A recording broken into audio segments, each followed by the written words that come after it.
મારા પનોતા પુત્ર અને હાલના શ્રી અમિતભાઈ શાહ, ગુજરાતના મુખ્યમંત્રી શ્રી ભૂપેન્દ્રભાઈ પટેલ, ગુજરાત ભારતીય જનતા પાર્ટીના અધ્યક્ષ જગદીશભાઈ વિશ્વકર્મા, ગુજરાત સરકારના મુખ્યમંત્રી ઉપમુખ્યમંત્રી ભાઈ શ્રી હર્ષભાઈ,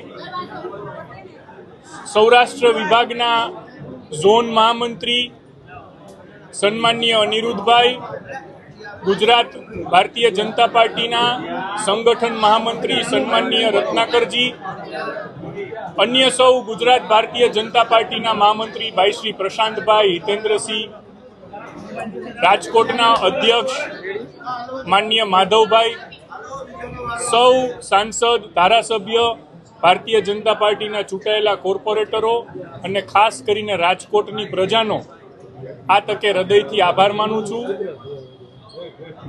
ભારતીય જનતા પાર્ટી અને રાષ્ટ્રીય સ્વયંસેવકના સંઘના સંસ્કાર નાનપણથી જ મારા પિતાશ્રી ચિમનભાઈ શુક્લને જોઈને બહુ સાહજિક રીતે આવ્યા છે.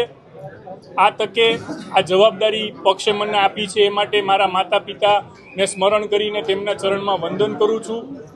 અન્ય ગુજરાતના પનોતા પુત્ર સ્વર્ગીય વિજયભાઈ અને અંજલિબેનને પણ આ તકે ખાસ યાદ કરીને એમના સ્નેહની અપેક્ષા સાથે આ જવાબદારી હું ઉપાડીશ. ઘણું બધું કરવાનું છે.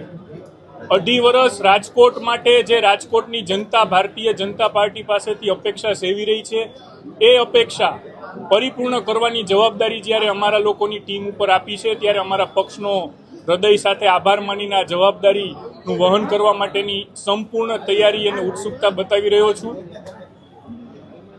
ખાસ કરીને જ્યારે વડાપ્રધાન નરેન્દ્રભાઈ મોદીએ આજે ખાડી દેશોના યુદ્ધને લીધે કરકસરના જે પગલાં લેવાની જાહેરાત કરી છે અને દેશને વિનંતી કરી છે, ગુજરાત સરકારના મુખ્યમંત્રી ઉપમુખ્યમંત્રી સૌએ જ્યારે કરકસરના પગલાંને અપનાવ્યા છે ત્યારે રાજકોટ મહાનગરપાલિકામાં પણ જે કોઈ વાહન ખર્ચ છે ખાસ કરીને પેટ્રોલ ડીઝલનો એ 70% સુધી ઓછો કરવાનો સંકલ્પ અત્યારે આ પ્રથમ મિટિંગમાં જ હું જાહેર કરું છું.